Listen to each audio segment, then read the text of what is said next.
Hello बच्चों, चलिए प्रश्न को पढ़ते हैं और समझते हैं। यदि फलन एफ एक्स बराबर एक्स की घात 3 प्लस बी एक्स की घात 2 प्लस ए एक्स प्लस 5 के लिए अंतराल 1,3 में सी बराबर 2 प्लस 1/√3 के लिए रोले की प्रमेय सत्यापित होती है तो ए और बी के मान ज्ञात कीजिए बच्चों। ठीक है, प्रश्न को हल करने से पहले बच्चों हम प्रश्न के लिए मुख्य अवधारणा लिख लेते हैं बच्चों। ठीक है, जिसकी सहायता से हम इस प्रश्न को हल करेंगे। तो प्रश्न के लिए देखो हमारी मुख्य अवधारणा क्या होगी बच्चों।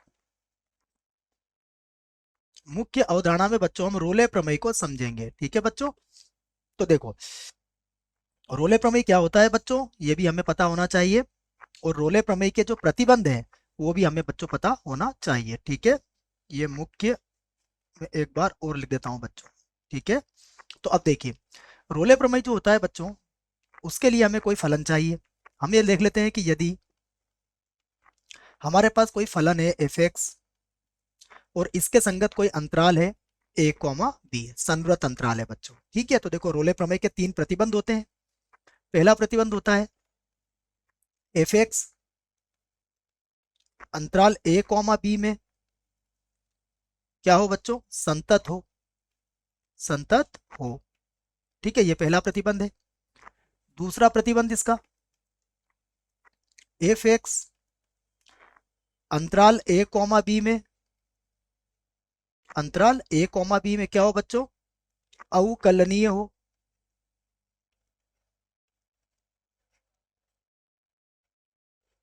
ठीक है, नंबर 3 बच्चों, नंबर तीसरा जो प्रतिबंध होता है बच्चों वह यह है कि एफ ए बराबर एफ बी हो बच्चों, एफ ए बराबर एफ बी हो। अगर ऐसा होता है बच्चों तब तब रोले प्रमेय से, तब रोले प्रमेय से, रोले प्रमेय से बच्चों कोई बिंदु सी होता है जो ए और बी के मध्य स्थित होता है। और यह बिंदु सी हम कैसे प्राप्त करते हैं बच्चों, यह एफ डैश ऑफ सी बराबर जीरो से प्राप्त किया जाता है बच्चों, किया जा सकता है। ठीक है, तो यह होता है बच्चों हमारा रोले प्रमेय।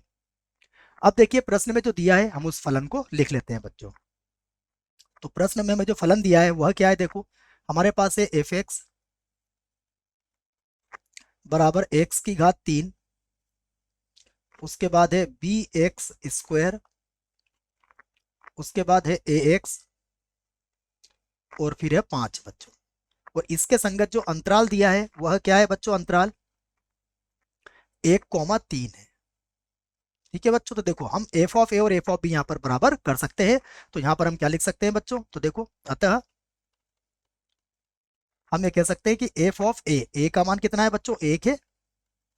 और एफ ऑफ बी का मान कितना है हमारे पास, 3 है बच्चों। ठीक है, तो अब यहाँ पर हम क्या करते हैं बच्चों, एक्स का मान 1 और एक्स का मान 3 रख लेते हैं। देखो तो देखो हमें उससे क्या मिलेगा, तो हम यहाँ रखेंगे 1, तो ये हो जाएगा 1 की घात 3। तो यहाँ मिलेगा बच्चों 1 की घात 3 प्लस बी यहाँ पर होगा 1 की घात 2। ठीक है बच्चों, उसके बाद ए एक्स है तो ये हो जाएगा ए गुणा 1, तो इसे हम लिख लेंगे ए और गुणा में आ जाएगा बच्चों 1। और उसके बाद प्लस कितना है बच्चों, यहाँ पर 5 है। ठीक है, बराबर क्या लिखेंगे बच्चों, देखो 3 की घात 3, उसके बाद लिखेंगे बी और फिर लिखेंगे 3 की घात 2, उसके बाद ए, फिर बच्चों लिखेंगे 3 और प्लस हो जाएगा बच्चों 5। ठीक है, तो देखो यहाँ पर ये मिलेगा 1, उसके बाद होगा बी, उसके बाद होगा ए और उसके बाद होगा बच्चों 5 बराबर 3 को बच्चों 3 बार गुणा करेंगे तो ये होगा 27। ठीक है, उसके बाद होगा 9 और फिर हो जाएगा बी, उसके बाद होगा बच्चों 3 ए और उसके बाद मिलेगा हमें 5। ठीक है बच्चों, तो यहाँ से देखो सभी को बराबर के हम एक तरफ कर लेते हैं बच्चों। तो देखो यहाँ पर b है और यहाँ पर है 9b, तो इधर ले जाएंगे तो क्या हो जाएगा बच्चों, ये हो जाएगा माइनस का 8b। ठीक है, यहाँ 3a है बच्चों, जब इसे इधर ले जाएंगे तो ये हो जाएगा माइनस का 2a। ठीक है, और देखो बच्चों 1 और 5 यहाँ हो जाएगा 6 और यहाँ देखो बच्चों, हम चाहे तो 5 से 5 बच्चों काट भी सकते थे, तो ज्यादा अच्छा रहेगा हमारे लिए, ठीक है ना। तो हम एक काम करते हैं बच्चों, 5 से 5 को हम यहाँ पर काट ही देते हैं। देखो ये 5 प्लस का, ये भी 5 प्लस का, तो हमने इसे काट ही दिया है। तो अब देखो बच्चों, जब 27 को इधर लेके आएंगे हम, तो क्या हो जाएगा, ये माइनस का 26 हो जाएगा बच्चों। तो ये माइनस का मैंने 26 लिख दिया है, और बराबर कितना हो गया, 0। तो आप चाहो तो बच्चों इसको सरल करने के लिए -2 का भाग लगा सकते हो। जब -2 का भाग लगाओगे तो यहाँ क्या मिलेगा, a, ये होगा प्लस का 4b, और ये हो जाएगा बच्चों प्लस का 13 बराबर 0। तो बच्चों एक समीकरण हमारे पास आ जाएगी, ठीक है। क्या मिलेगी हमें, a प्लस 4b, और ये हो गया बच्चों हमारे पास 13, ठीक है। दूसरी समीकरण के लिए बच्चों देखो हम क्या करेंगे। तो बच्चों पुनः देखो, हम एफ एक्स हमें क्या दिया है, यह है हमारे पास एक्स की घात 3, बी एक्स की घात 2, उसके बाद एक्स, और प्लस है बच्चों 5।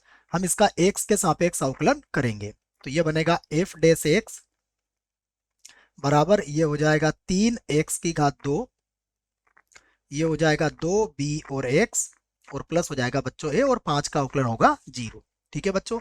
अब यहाँ देखो, यहाँ पर हम x की जगह क्या रख देंगे बच्चों, c रख देंगे।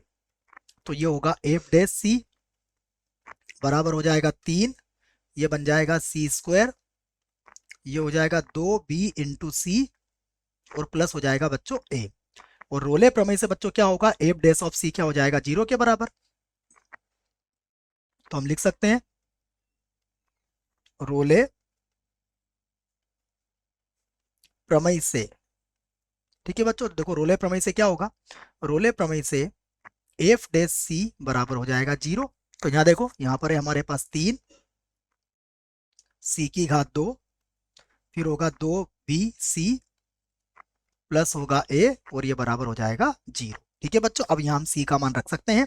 तो देखो c का मान हमारे पास क्या है, तो हम उसे ही मान को रख देते हैं। देखो तो ये होगा 3, और देखो बच्चों c का मान हमें कितना दिया है, c का मान है 2 प्लस 1 बटा वर्गमूल 3। तो c का मान हम रखेंगे 2 प्लस 1 बटा वर्गमूल 3, और इसकी घात हो जाएगी 2, ठीक है। अगला मान क्या है बच्चों, 2bc, तो ये होगा 2b, और c का मान हमारे पास है 2 प्लस 1 बटा वर्गमूल 3, ठीक है बच्चों। और प्लस कितना हो जाएगा, देखो प्लस हमारे पास है a, ठीक है। तो हम इसको लिख लेते हैं a बराबर 0, ठीक है बच्चों। अब देखिए 3, इसे बच्चों हम a प्लस बी के होल स्क्वायर से खोलेंगे तो 2 का वर्ग हो जाएगा 4, 2ab हो जाएगा 4 बटा वर्गमूल 3, और b का वर्ग हो जाएगा 1 बटा 3, ठीक है बच्चों। यहाँ पर होगा हमारे पास, इसको अंदर गुणा कर देते हैं हम, तो ये होगा 4b, और प्लस हो जाएगा 2b बटा वर्गमूल 3, ठीक है। और प्लस हो जाएगा बच्चों a बराबर 0, ठीक है। तो देखो बच्चों इसको भी गुणा कर लेते हैं हम, तो ये हो जाएगा हमारे पास 12 प्लस हो जाएगा 12 बटा वर्गमूल 3, प्लस 3 का गुणा करेंगे तो आएगा 1 बच्चों, ठीक है। और प्लस ये होगा 4b प्लस का 2b बटा वर्गमूल 3, और प्लस a बराबर 0, ठीक है बच्चों। अब यहाँ देखो 12 और 1 13 हो जाएगा, तो मैं 12 और 1 13 लिख देता हूँ बच्चों। तो ये हो गया हमारे पास 13, उसके बाद होगा 12 बटा वर्गमूल 3, उसके बाद है हमारे पास 4b, और प्लस का 2b बटा वर्गमूल 3, ठीक है बच्चों। अब देखो हम a का मान समीकरण 1 से रख लेंगे। समीकरण 1 में हमारा a का मान क्या होगा, माइनस का 4b और माइनस का 13, ठीक है। ये मान हम यहाँ रख लेते हैं, ये होगा माइनस का 4b और माइनस का 13 बराबर 0, ठीक है बच्चों। हम ये कारण यहाँ दे देते हैं कि हमारा जो समीकरण 1 थी, समीकरण 1 बच्चों, यहाँ से हमारा a का मान कितना आया है, a का मान आया है माइनस का 4b और माइनस के 13, ठीक है। तो अब देखिए बच्चों 4b से 4b तो यहाँ पर कट जाएगा, 13 से 13 भी कट जाएगा बच्चों। तो अब हम क्या करेंगे, इसे बराबर के इधर ले लेते हैं। देखो तो ये होगा 2b बटा वर्गमूल 3 बराबर हो जाएगा -12 बटा वर्गमूल 3, ठीक है बच्चों, तो देखो वर्गमूल 3 से वर्गमूल 3 भी कट जाएगा, तो यहाँ से हम कह सकते हैं कि b का मान हमारे पास कितना आ जाएगा, b का मान हमारे पास आ जाएगा बच्चों 6। अब ये जो b का मान आया है बच्चों, इसको समीकरण 1 में रख देते हैं। तो b का मान मान समीकरण 1 में रखने पर, तो देखो समीकरण 1 में रखने पर हमारे पास a बराबर कितना होगा, अब हमारे पास a बराबर हो जाएगा -4, और b का मान रख दिया हमने -6, उसके बाद है -13। ठीक है बच्चों, तो 6 को आप 4 से गुणा कर सकते हो, तो ये हो जाएगा हमारे पास, 6 को 4 से गुणा करोगे तो ये हो गया आपका 24, और माइनस का हो गया 13, और जब घटाया बच्चों तो ये कितना मिला हमें, 11 है।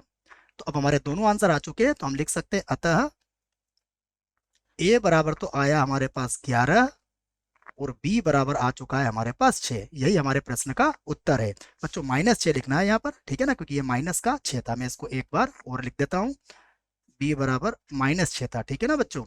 तो यही हमारे प्रश्न का उत्तर है बच्चों, b बराबर -6। आशा करता हूँ आपको इस प्रश्न का उत्तर समझ में आया होगा। धन्यवाद।